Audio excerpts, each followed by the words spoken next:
हमारी आज की वीडियो का टॉपिक है uniparental reproduction as a difficulty और barrier in the implementation of the biological species concept. So uniparental reproduction क्या है कि कुछ ऐसे ऑर्गेनिजम्स हैं जिनमें जो रिप्रोडक्टिव मैकेनिज़म्स हैं वो इस तरीके से हैं कि न्यू इंडिविजुअल की फॉर्मेशन से पहले जो है वो जेनेटिक रिकम्बिनेशन नहीं होती।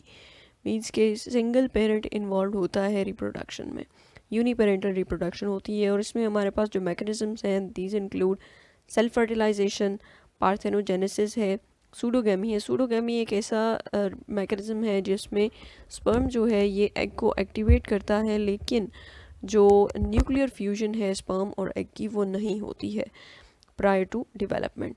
और नेक्स्ट है वेजिटेटिव रिप्रोडक्शन जिसमें बडिंग या फिशन होती है। सो ये सारी जो है ये फॉर्म्स ऑफ यूनिपेरेंटल रिप्रोडक्शन है। तो यहाँ पे ये जो फिगर आपको नज़र आ रही है इसमें ये डिप्लॉयड फीमेल बी है, इसमें मियोसिस के थ्रू जो है ये एग्स प्रोड्यूस हो रहे हैं और फर्टिलाइजेशन के बगैर जो है ये एग्स डेवलप कर रहे हैं इनटू हैप्लॉइड मेल बीज। अब यही जो हैप्लॉइड मेल बीज हैं इनमें माइटोसिस के थ्रू स्पर्म्स प्रोड्यूस हो रहे हैं और जो डिप्लॉयड फीमेल बीज हैं इनमें मियोसिस के थ्रू एग्स प्रोड्यूस हो रहे हैं और फर्टिलाइजेशन के बाद जो है वो डिप्लॉयड फीमेल बीज जो हैं ये प्रोड्यूस हो रही हैं। सो एक ही स्पीशीज़ की जो पॉपुलेशन है इसके अंदर क्या है different forms of reproduction, different mechanisms of reproduction जो है ये एग्जिस्ट कर रही हैं। सो हम एवोल्यूशनरी बायोलॉजी जो है इसमें या जो बायोलॉजिकल स्पीशीज़ कॉन्सेप्ट है इसके अकॉर्डिंग हम कहते हैं कि पॉपुलेशन जो है क्या है इंटरब्रीडिंग ग्रुप ऑफ ऑर्गेनिजम्स है, ठीक है, जो कि आपस में इंटरब्रीड कर सकते हैं। लेकिन अगर हम एसेक्सुअली रिप्रोड्यूसिंग पॉपुलेशन की बात करें तो ये एक कंट्राडिक्शन है बिकॉज वो आपस में इंटरब्रीड नहीं कर रही हैं। So this is a contradiction to the biological species concept. Biological species concept तो बेस ही इस चीज़ पे कर रहा है कि जो पॉपुलेशन है वो आपस में इंटरब्रीड कर रही है।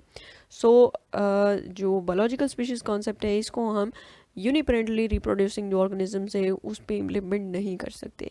यहाँ पे फिर से ये जो फिगर आप देख रहे हैं इसमें एफिड्स जो हैं उनके रिप्रोडक्टिव मैकेनिज्म जो है वो बताया हुआ है कि स्प्रिंग और समर जो है उसमें क्या है एसेक्सुअल फॉर्म्स एग्जिस्ट करती हैं, पार्थिनोजेनेटिकली रिप्रोड्यूस करते हैं ये। लेकिन ऑटम में क्या है कि सेक्सुअली रिप्रोड्यूसिंग फॉर्म्स एग्जिस्ट करती हैं और सेक्सुअल रिप्रोडक्शन होती है जिसके रिजल्ट में जो एग्स प्रोड्यूस होते हैं ओवर विंटरिंग के बाद ये हैच करते हैं इनटू एसेक्सुअल फॉर्म्स। तो इनके अंदर जो है वो different forms of reproduction exist कर रही हैं। सो तो सोल्यूशन क्या है कि यूनिपेरेंटली रिप्रोड्यूसिंग पॉपुलेशन जो है इनको हम टेक्सोनॉमिकली कैसे डील कर सकते हैं।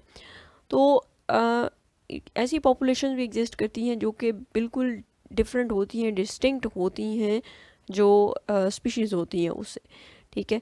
और इस केस में हमारे पास जो है वो बाय पेरेंटल जो स्पीशीज़ जो है वो नोन नहीं होती जिससे वो इवॉल्व हुई होती हैं, ठीक है। बाय पेरेंटल स्पीशीज़ मीन्स कि जिसमें सेक्सुअल रिप्रोडक्शन हो रही है। सो इस केस में हम जो है वो इस पर्टिकुलर पॉपुलेशन को, इन पर्टिकुलर इंडिविजुअल्स को जो है एज अ न्यू स्पीशीज़ या नॉमेनक्लेचरली इनको डिफरेंट स्पीशीज़ के तौर पर रिकग्नाइज कर सकते हैं।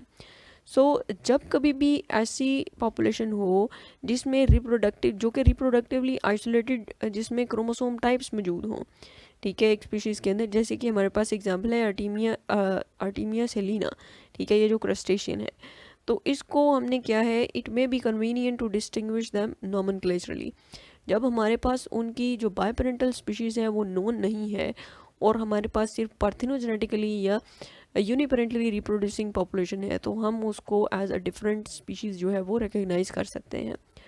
ऑल्दो कन्वेंशनली हम इसको रेसिस कहते हैं, लेकिन ऐसी पॉपुलेशन जिनमें क्या है रिप्रोडक्टिवली आइसोलेटेड क्रोमोसोमल पॉपुलेशंस हैं, ठीक है, तो उनको हम लॉजिकली या टेक्निकली स्पीकिंग माइक्रो स्पीशीज़ कह सकते हैं।